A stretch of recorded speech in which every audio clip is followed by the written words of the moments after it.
Welcome to Leap into Livestream. My name is Dawn Chubai, a former TV home shopping host, an award-winning broadcaster, and of course, the principal of Live Selling School. If you are an entrepreneur, a retailer, work in marketing, or are an e-commerce manager, you're in the right place because we are diving into the benefits of video, live, social commerce, otherwise known as live stream shopping. And today we've got two very special guests that work on the software side of things of video commerce. We've got Corey Morris, who is the Chief Marketing Officer, and of course, Christian Vester, who is the co-founder and CEO of SPRII. Guys, you're coming to us from Denmark. Denmark. Where is it? Copenhagen? Where exactly? See, I knew you were going to say that. Everybody always says Copenhagen. No, we're in the second best city. No, I don't know. In our opinion, maybe it is the best city. It's called Aarhus. It's the second largest city in Denmark. So yeah, it's about a population of around 300,000 people, which says a lot about the overall population of Denmark. But it's a great city, wonderful city, great startup city as well. Christian, you were probably born here. I wasn't. Maybe you can speak more to it than I can. I'm not sure there are so many things to say about Aarhus, but I agree with Curry. It's a great place to build a company like ours. There is a lot of talent Absolutely. here. Yeah. Amazing. Well, we are talking about company. We're talking about a software company.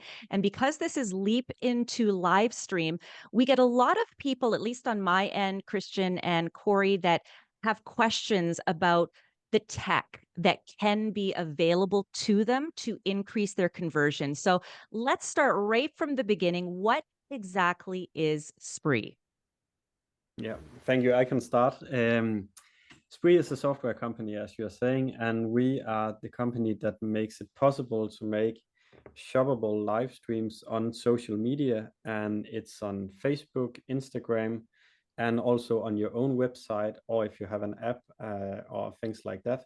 And I think another unique part of it is that you can multi-stream to several Instagram and Facebook pages at once. And that's also a part of why we are called SPRII, because we are spreading the content to several platforms. And so to that point, maybe Corey, you can take this on because we talk about the upwards of 30% conversion over traditional e-commerce. And I think when we use the term live stream, we think of that as this big world of live stream, but it is really that ability to buy in show with software like what you offered that gives us that actuality of that potential for that 30%, right? Yeah, it's the accelerated sales funnel, if you will, if you want to use that vernacular, because you're sitting there on your sofa, you're scrolling Facebook, Instagram, and suddenly this live show pops up. You have someone telling you about a product, demonstrating a product. I can ask questions real time. So that's why we're actually seeing conversion rates up to 60%. Oh. And that's people who are actually watching the show who actually end up buying stuff. And then we even see checkout rates of 60%. So basically people who put stuff in their basket, up to 60% of those convert. Now, obviously that number doesn't mean anything unless you have a point of reference. So traditional e-commerce conversion rates are around 2.5%. So 60% is a bit of an increase.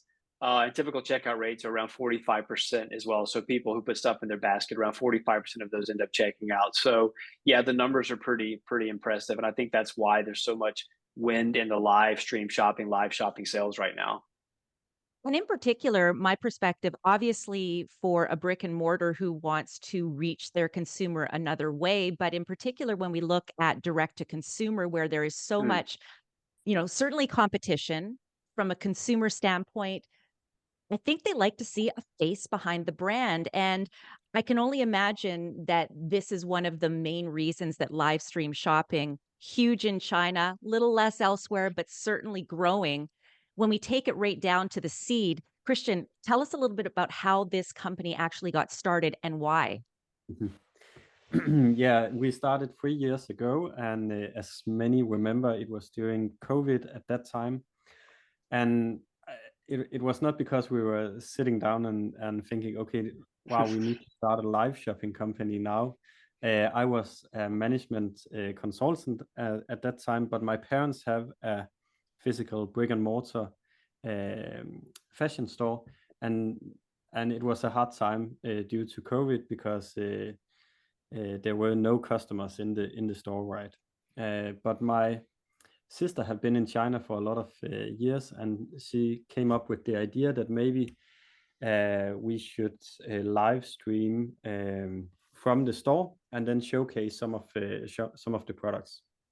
And on the first live stream, it was just to Facebook.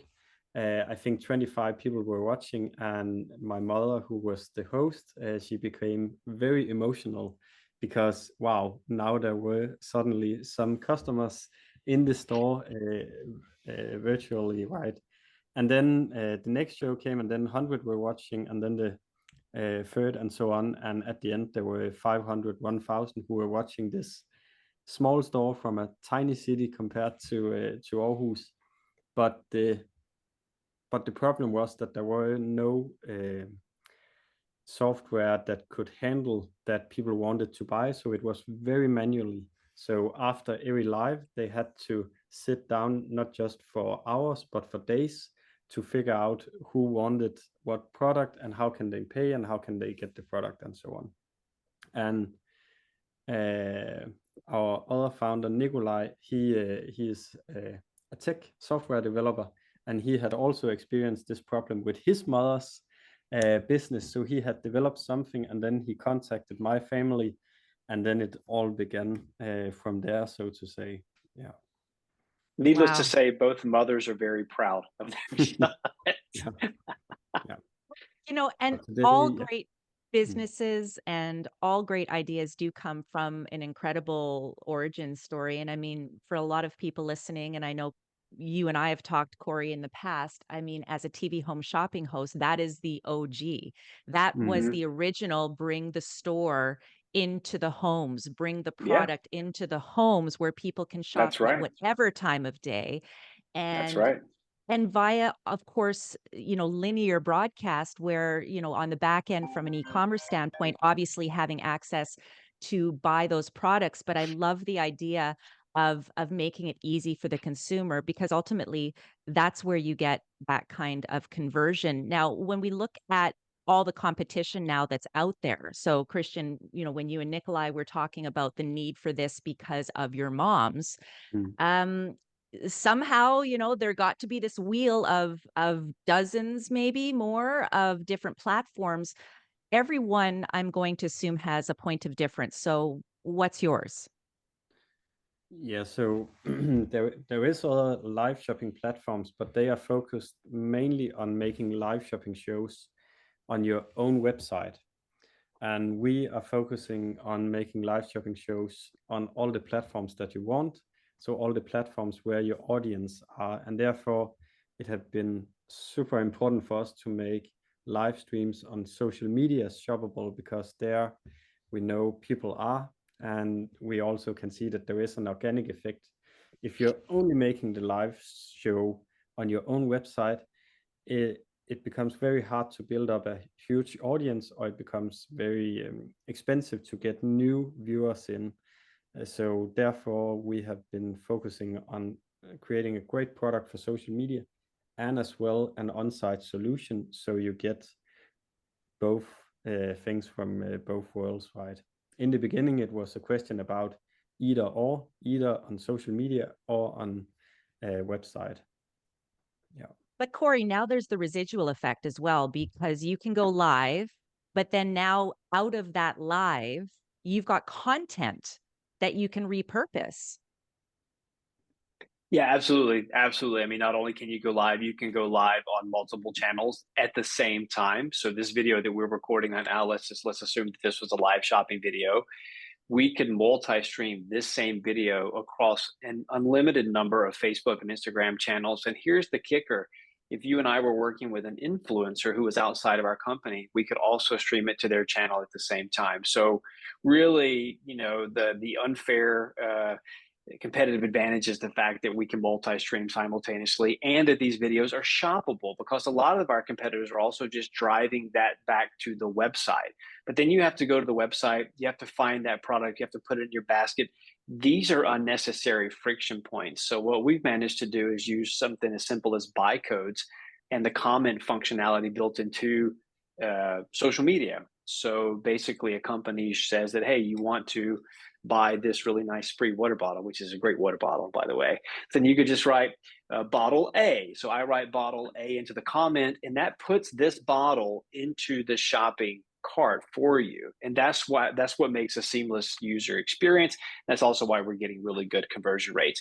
And to your point, yes, that same video, that's content. That's golden content. And that content can also be reused, repurposed, recycled for so many reasons. One of the things that we really love talking to companies about is using that video on the product display pages. So often when you go to a website today, this is also why I feel a lot of websites are struggling, is because they're really static, boring, with all due respect, soulless experiences. So I want to go in there. I want to meet somebody. Now, this may not be live, but you can actually look on that product and actually see where somebody talked about it in a live shopping experience.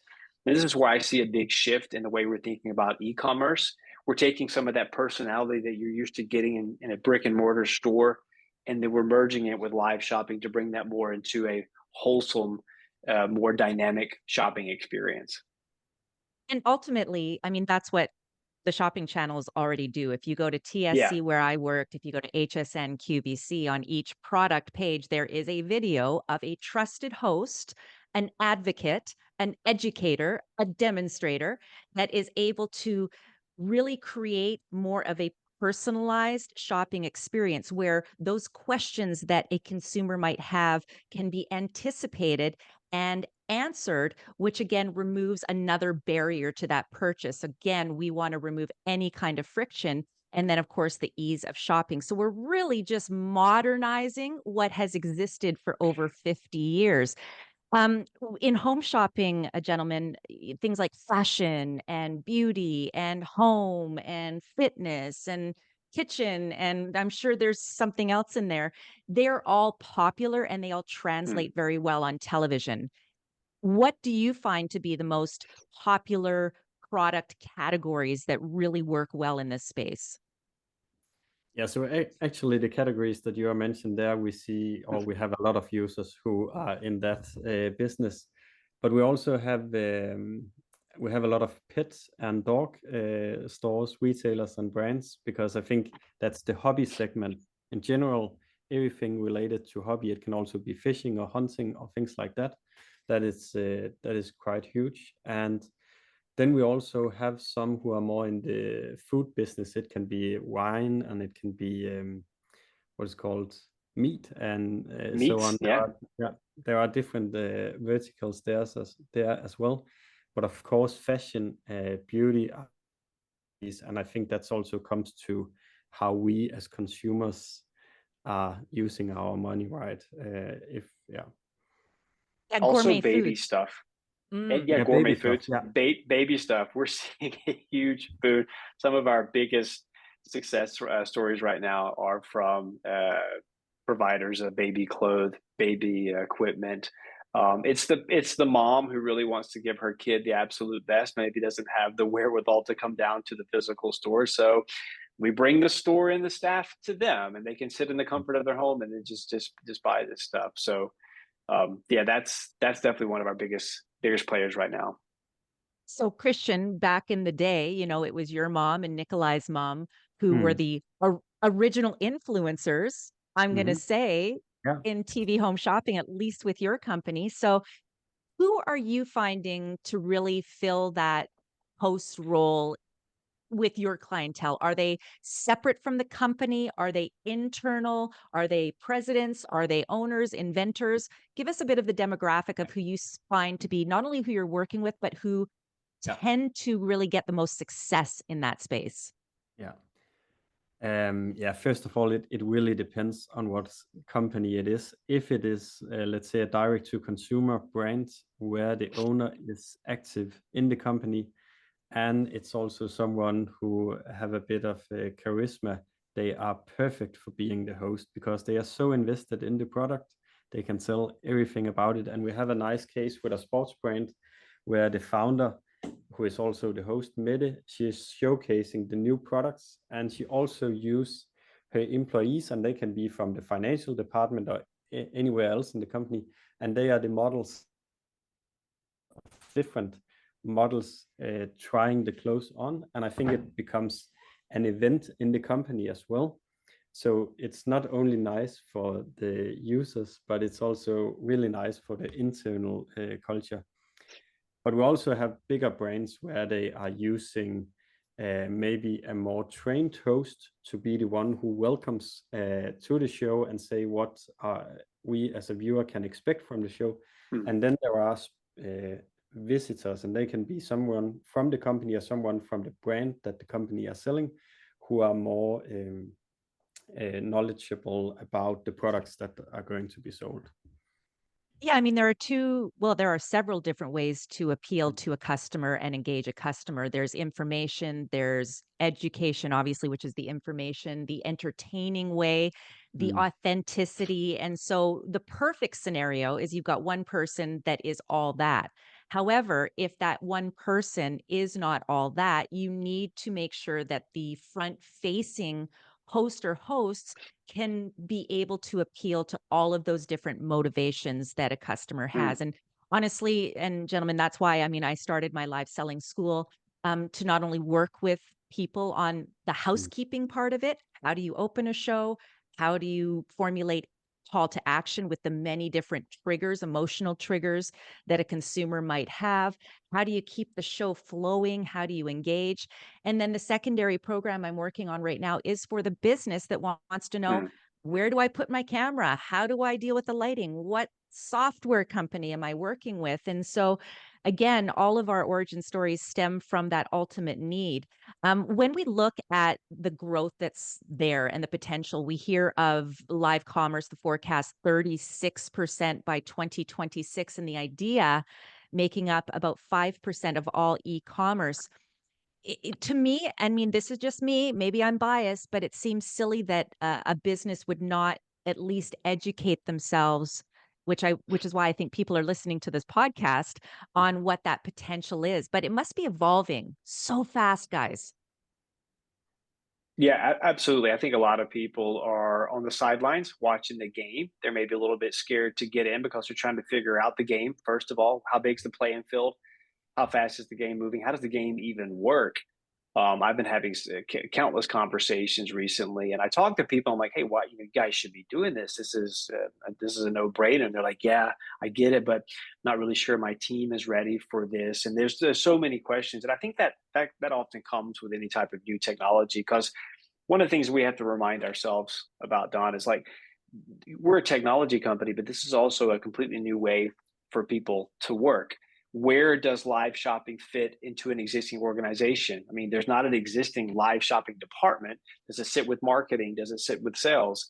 And goes back to your question before, who do I put in front of the camera? And let's be honest, the fear of public speaking is one of the biggest fears, right? So it may not be that easy to find that person. But I do think that once people dip their toe into this and they realize it's really not that difficult, you don't need a really big technical setup. All you really need is your phone, a motivated person to get in front of the phone, and a technology like SPRII, then you can really get started. So that's why we always tell people, it's like, get started. You can get ahead of the competition. But I understand where people's reservations are coming from because it's a new way of doing things. Well, starting scared is not a bad thing. For any No. entrepreneur, and that's not my original line. Esther Ifra, she runs a direct to consumer clothing store, resort wear, and she's Mm, engaged in Livestream Shopping. And for her, her big, she's got obviously her KPIs like everybody, but it wasn't conversion as being primary. It was about connection. It was about yep. being a leader in this space and to be able to master it before everyone else starts to jump on board and Yep. becomes her competition, because now she's in Yep. the lead. And then she said, it's just fun. She's Yeah. having a blast doing it. She's got a model. She hosts them once a week. And to your point, Christian, I love the idea of utilizing, if it's possible, your employees and teaching your employees this skill, because this now gives that motivation to go beyond the Mhm. norm.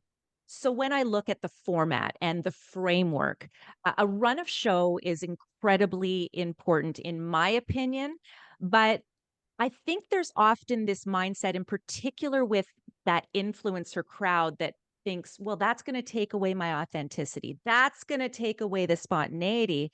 But the reality, it's all in the planning, isn't it? Yeah, absolutely. We spend so much time talking to people. It's like obviously the simplicity in terms of technology is really you press a button and you're live, but it's all the work that you do before that. There's obviously, what is it we're going to actually do in this live show? What is our goal? Are we trying to build awareness? Are we launching a new product? Are we trying to get leads? If we have for example, a travel agency that does live shopping because they're trying to uh, promote different destinations and then hand those off to their sales teams. It's like once you have a plan, once you have a strategy, a goal in place, then it's Mm. also about the promotion that you have to do before that. Yeah, so I would say that like 80% of it is probably the planning. It's like, what do you do before you actually turn on the camera and go live? And then obviously the 10% is just executing on everything that you've planned. And then there's obviously the 10% that's all based upon what you do afterwards, because there's a huge follow-up component as well. Yeah. Yeah, you don't want to leave anything to chance. You've got the pre, the during, and the post. Mm. Absolutely, absolutely. There will be people who maybe want to buy a product and then that product is suddenly not available. And if somebody doesn't complete a purchase, then you can tell that individual, hey, that product that you tried to buy isn't. There's lots of things that you can do. And also make sure that you get these people to sign up for reminders so the next time you go live, you can remind them directly in Facebook or Instagram, instead of having to use, for example, a lot of money on advertising or email or whatever. And that's also a good way of maintaining and growing your customer base. Mhm. Which is why it was funny to me when you said, is it, there's no live shopping departments. Is it sales? Is it marketing? And the reality is it's both. And I fully believe at some point, the larger companies at the very least, maybe the smaller companies won't be able to have entire departments around it, but it really is a complete strategy on its own that works to complement not only your existing marketing strategies, but it's a totally different talent, although based so much on existing sales techniques and marketing techniques. So from start to finish, someone says, I want to host live stream shopping events. I'm going all in because I want that 30 or 60% conversion. What Mm. would be the timeline from start to finish of being able to execute, in theory, that first show? I would probably start by asking them some questions, because we have to be honest here. Not everybody can just start going live tomorrow and be instantly successful. They can be successful over time. But for us, what we've discovered, and feel free to chip in here, Christian, is that you not only have to have a fairly significant social media follow, have really good, deep engagement with that community, because that's our sweet spot. Is that you've built this huge social media following, but you've yet found a way effectively what we're helping people do. But if you don't have a fairly significant social media following, and if you don't have engagement, then just by doing live shopping tomorrow doesn't mean you're going to be instantly successful. So I think that's where I would start. Christian, I don't know if you have any thoughts to add. Yeah, so in terms of technology, we can be live tonight, right? If you're having a quite simple web shop setup, we can integrate to that. So it's more about, okay, so what your purpose with live stream shopping, and it can be different over time. So if it's a retailer, they will already have some kind of campaign role for the year, and I think a lot of the live shopping shows can tap into that and feminize the lives due to that, so it can be a part of those existing campaigns, and then there is a lot to learn from there. Yeah, so it's the processes, or the things that is important to consider is more about what do we want to achieve and how can we achieve it.